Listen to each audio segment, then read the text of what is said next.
नमस्कार साथियों, मैं सगन विरास भरत कोराना यूट्यूब चैनल पर सभी सुधी विद्यार्थियों का हार्दिक स्वागत एवं अभिनंदन।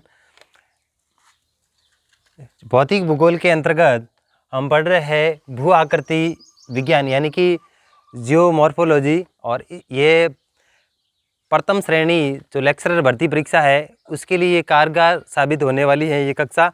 तो देखिए, भू आकृति विज्ञान के बारे में सर्वप्रथम बात करते हैं। तो देखिए, जियोमॉर्फोलॉजी शब्दावली का सर्वप्रथम प्रयोग करने वाले जो भूगोलवेता है वो लॉमान है।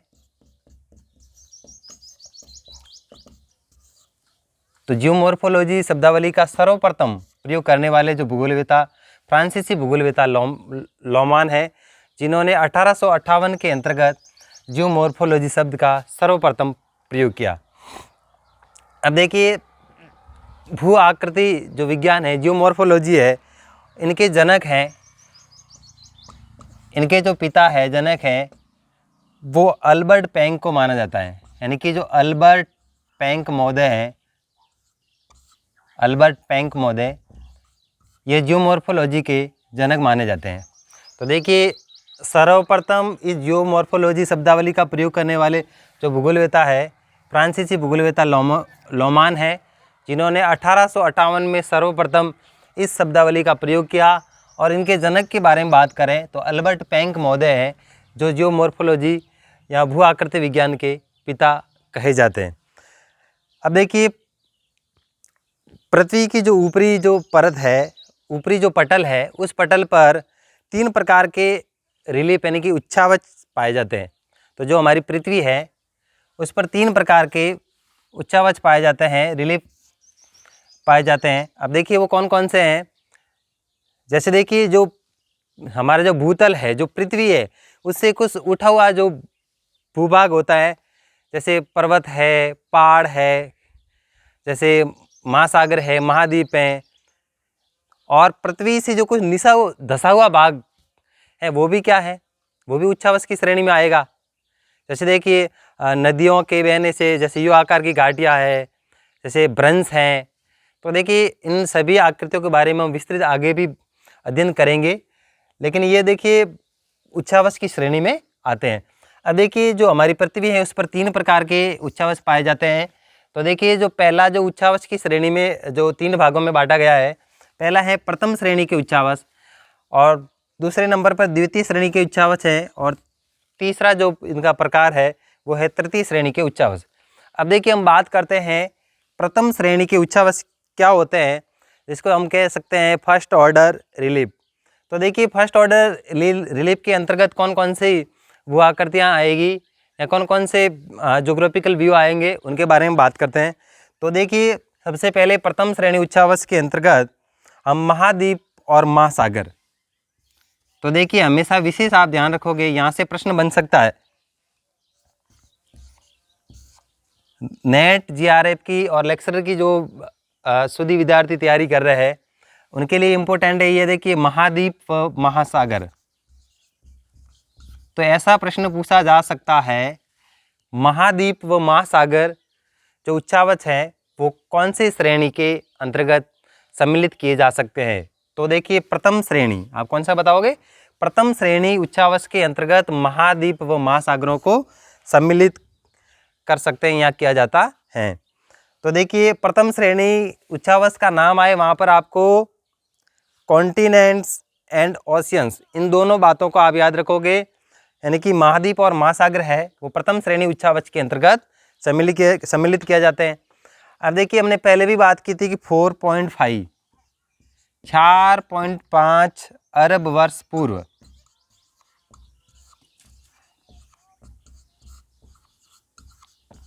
जानकारी के लिए आपको बता देता हूँ, 4.5 अरब वर्ष पूर्व पहले जब सूर्य से कुछ सिगार के रूप में जो घनीभूत राशि है, कुछ जैसे पदार्थ कह सकते हैं, तो वो सूर्य से अलग हुआ।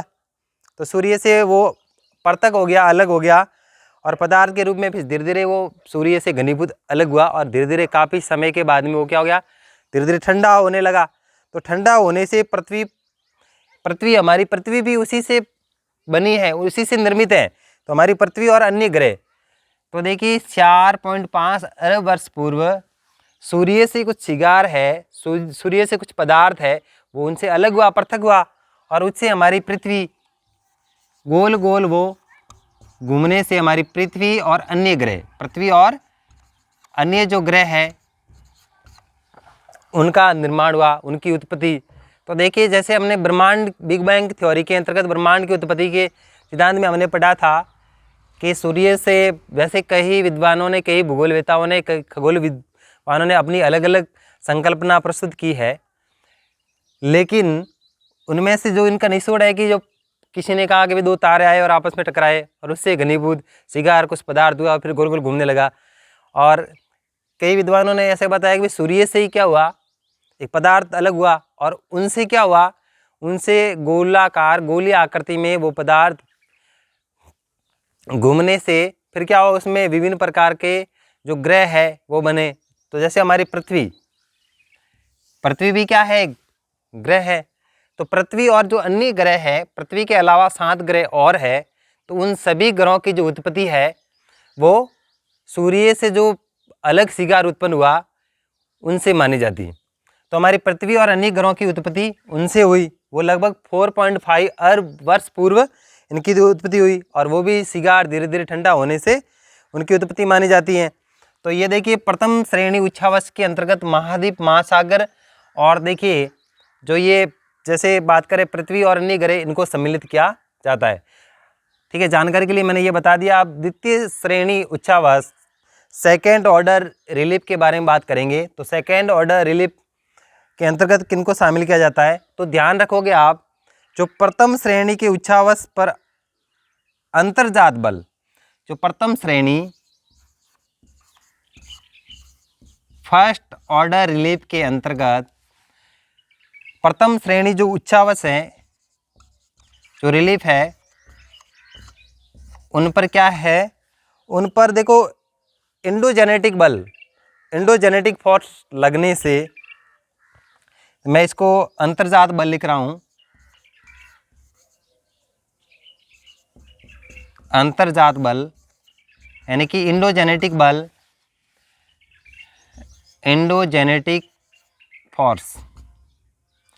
तो देखिए इंडोजेनेटिक फोर्स लगने से क्या होता है, जो प्रथम श्रेणी के जो उच्छावच है उन पर, प्रथम श्रेणी के जो उच्छावच है उन पर अंतर्जात बल लगता है। इंडोजेनेटिक बल लगने से क्या होता है भाई, जो निर्मित उच्छावच होते हैं, यानी कि जो प्रथम श्रेणी उच्छावच है उन पर इंडोजेनेटिक फोर्स लग रहा है, यानी कि अंतर्जात बल लगा। अंतर्जात यानी अंदर वाला, पृथ्वी के अंदर वाला जो बल लग रहा है, और उनसे जो निर्मित हो रहे जो उच्छावच है उनको हम द्वितीय श्रेणी उच्छावचों के अंतर्गत सम्मिलित करेंगे। यहाँ वो द्वितीय श्रेणी उच्छावच कहलाते हैं। अब देखिए थोड़ी बात करते हैं, फॉर एग्जांपल कौन कौन से जो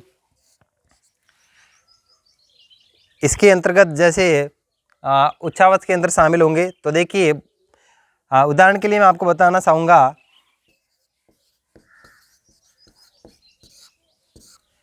जैसे देखिए ब्लॉक माउंटेन,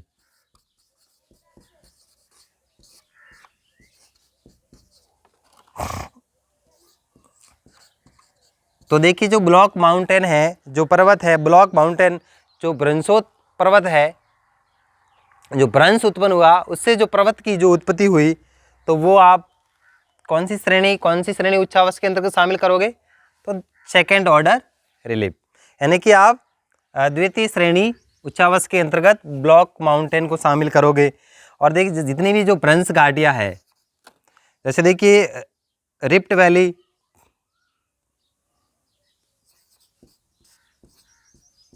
भ्रंश घाटियाँ, तो जितनी भी भ्रंश घाटियाँ है वो द्वितीय श्रेणी उच्छावच के अंतर्गत सम्मिलित है। जैसे लावा प्लेट्यू, लावा का पठार, तो लावा का पठार भी द्वितीय श्रेणी उच्छावच के अंतर्गत सम्मिलित होंगे। और एक और उदाहरण हम पढ़ते हैं यहाँ पर, भ्रंश कगार, जिसको हम फल्ट क्लिप कहते हैं, भ्रंश कगार, और इनको भी हम द्वितीय श्रेणी उच्छावच के अंतर्गत सम्मिलित करेंगे। अब देखिए हम बात करते, तो देखिए ये जो प्रथम श्रेणी उच्चावच है उस पर जो एंडोजेनेटिक बल लग रहा है, उन पर क्या लग रहा है भाई, अंतर्जात बल लग रहा है, और उनसे जो आकृतियाँ जो उच्चावच निर्मित होते हैं वो द्वितीय श्रेणी उच्चावचों के अंतर्गत सम्मिलित करेंगे। देखिए, एक द्वितीय श्रेणी उच्चावच के अंतर्गत आप एक इम्पोर्टेंट बात याद रखोगे कि जो इससे जो निर्मित जो आकृतियों का जो है वो विकासात्मक और संरचनात्मक प्रक्रम के द्वारा निर्मित आकृतियाँ कहलाती है। तो देखिए, विकासात्मक और संरचनात्मक,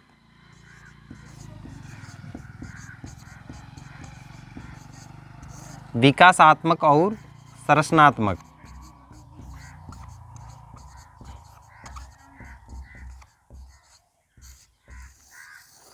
तो द्वितीय श्रेणी उच्चावच है, इसके अंतर्गत जो बनने वाली जो आकृतियाँ होती है वो विकासात्मक और संरचनात्मक प्रक्रम से निर्मित आकृतियाँ कहलाती है। तो देखिए, विकासात्मक और संरचनात्मक यानी कि इसका विकास होता है और विभिन्न संरचना के रूप में ये बनती है, इसलिए इसको द्वितीय श्रेणी जो उच्चावच है उनको विकासात्मक और संरचनात्मक प्रक्रम से निर्मित आकृतियाँ मानी जाती हैं। अब देखिए, हम बात करते हैं तृतीय श्रेणी जो उच्चावच है, थर्ड ऑर्डर रिलीफ। अब देखिए, इसके अंतर्गत किस प्रकार से जो आकृतियां हैं उनका निर्माण होता है, जो उच्चावचों का निर्माण होता है। तो जो अब देखिए यहाँ पर देखिए, पहले जो प्रथम श्रेणी में मैंने बताया था महाद्वीप और महासागर, द्वितीय श्रेणी के अंदर हमने बताया कि जो प्रथम श्रेणी के उच्चावच है उन पर एंडोजेनेटिक फोर्स लग रहा है, यानी कि अंतर्जात बल लगने से जो आकृतियां बनती है वो द्वितीय श्रेणी के अंतर्गत सम्मिलित करते हैं हम। अब तृतीय श्रेणी के अंदर क्या है, प्रथम श्रेणी या द्वितीय श्रेणी। अब इसके अंतर्गत प्रथम श्रेणी या द्वितीय श्रेणी,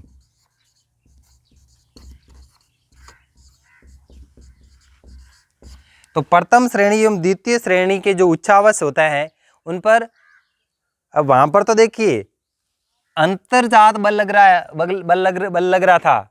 द्वितीय श्रेणी जो उच्चावच है वहां पर क्या लग रहा था भाई, अंतर्जात बल लग रहा था। लेकिन यहाँ पर तृतीय श्रेणी जो उच्चावच है वहां पर बहिर्जात बल लगेगा, यानी पृथ्वी के बहिर्जात एक्सोजेनेटिक कह सकते हैं हम। वहां पर इंट्रोजेनेटिक फोर्स लग रहा था, यहाँ पर बहिर्जात एक्सोजेनेटिक फोर्स कह सकते हैं। तो यहाँ पर एक्सोजेनेटिक फोर्स लग रहा है और उनके द्वारा जो उच्चावच निर्मित होते हैं वो तृतीय श्रेणी उच्चावच के अंतर्गत सम्मिलित किए जाते हैं। तो देखिए, बहिर्जात बल लगने से और इस बहिर्जात प्रक्रम के द्वारा जो उच्चावच निर्मित होते हैं वो तृतीय श्रेणी उच्चावच के अंतर्गत सम्मिलित होंगे, वो तृतीय श्रेणी उच्चावच के अंतर्गत सम्मिलित होते हैं। फॉर एग्जाम्पल बात करें तो तृतीय श्रेणी जो उच्चावच के अंतर्गत हम अवशिष्ट पठार को शामिल करेंगे। मैं ऊपर लिख देता हूं थर्ड के लिए, अवशिष्ट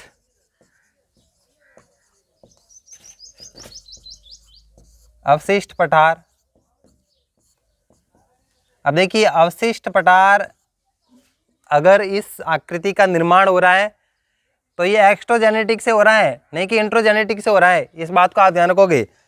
जो अवशिष्ट पदार्थ है, रेड्यूसल प्लेट्यू है, उसका इस आकृति का जो निर्माण हो रहा है वो बहिर्जात बल लगने से हो रहा है।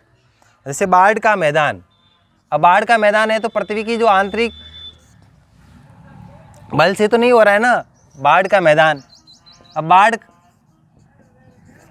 नदियों से आती है ना, तो नदियाँ भाई पृथ्वी के अंदर बहती है क्या? देखिए, बहती है, लेकिन अधिकतर जो नदियाँ हैं वो पृथ्वी के बाहर, अपना उद्गम स्थल है, बाहर बहती है। तो बाहर प्रवाहित होने वाली जो नदियाँ हैं उन पर जो बल लग रहा है वो बहिर्जात बल लग रहा है। इस बात का आप विशेष ध्यान रखोगे। अब देखिए, और बात करते हैं तरंग घर्षित प्लेटफॉर्म। तरंग घर्षित प्लेटफॉर्म है,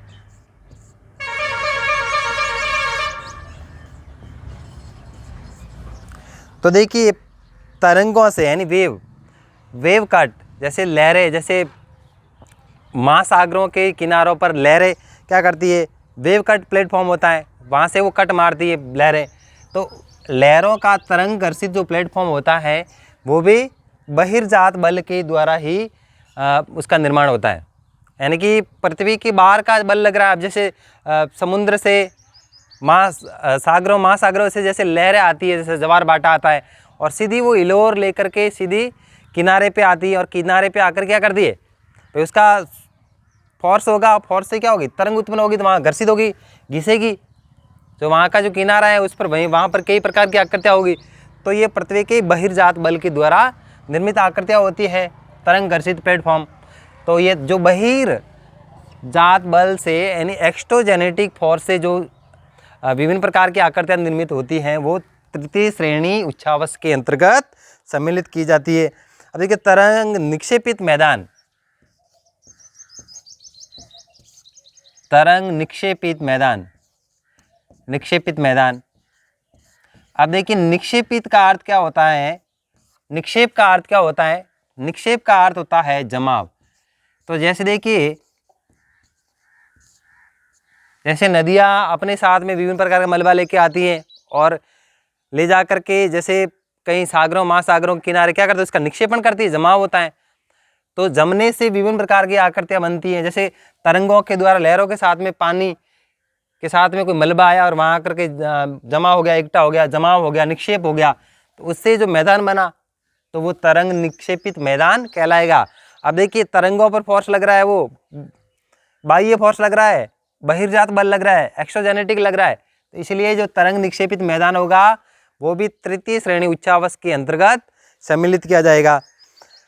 अब देखिए जैसे द्वितीय श्रेणी के अंदर विकासात्मक और संरचनात्मक के बारे में हमने बात की थी, इसी प्रकार से इनको हम विनाशात्मक प्रक्रम से निर्मित आकृतियां मानेंगे। जो थर्ड वाली है इनको हम, जैसे थर्ड वाली है इनको हम विनाशात्मक यानी विनाश करने वाली,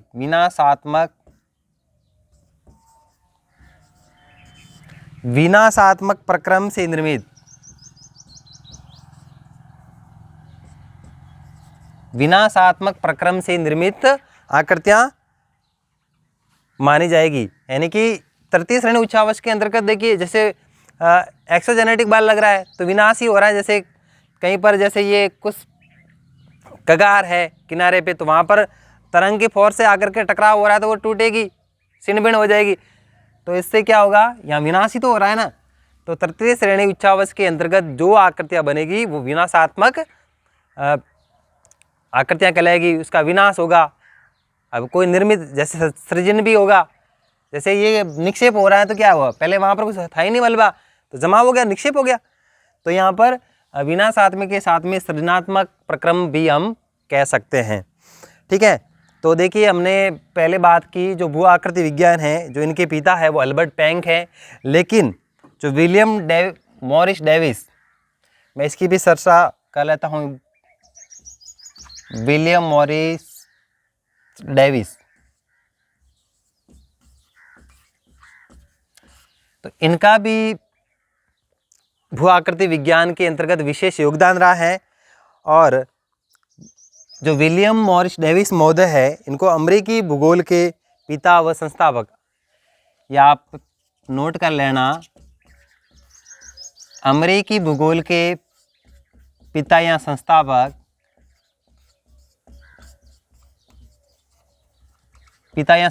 डेविस, विलियम मॉरिस डेविस को माना जाता है। ठीक है, तो ये आप ध्यान रखोगे। तो देखिए आज के लिए इतना ही काफ़ी है, आगे की क्लास में हम इसकी अगली कड़ी में हम अध्ययन करेंगे। तो सभी मित्रों से ये निवेदन करना चाहूँगा कि वीडियो को लाइक और शेयर ज़रूर करें और चैनल को सब्सक्राइब ज़रूर करें। धन्यवाद।